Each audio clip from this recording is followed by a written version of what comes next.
Amb el pregó de l'actriu lleidatana Lara Díez es donarà aquest mateix dilluns el tret de sortida a la 39a edició de l'Aplec del Caragol. Aquest, però, anirà precedit de la 22a Setmana Cultural, que des del dilluns i fins lo Cargolasso de divendres oferirà tot un seguit d'activitats per a tots els públics. Després del pregó s'entregaran els premis Caragol Bové i Caragol Llimac. El primer anirà per a mans de l'equip d'hoquei Llista Blava, mentre que el Llimac enguany s'ha declarat desert.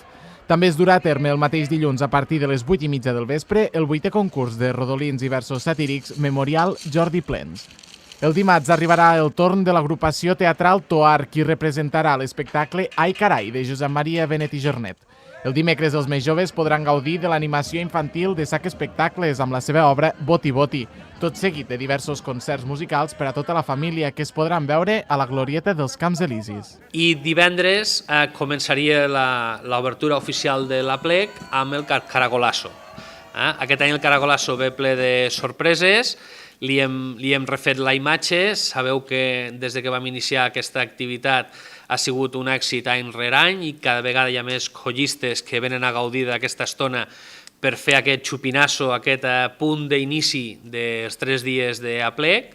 I aquest any també us animo que hi participeu perquè hi haurà sorpreses i hi haurà un ambient que realment la imatge d'inici d'Aplec és una imatge molt impactant i molt volguda, molt esperada per sobretot les colles més joves, que són les que més participen en aquest acte.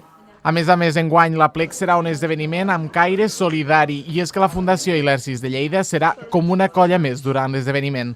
Durant la celebració de la trobada gastronòmica, l'entitat oferirà prop d'un miler de productes solidaris preparats artesanalment pels seus propis usuaris.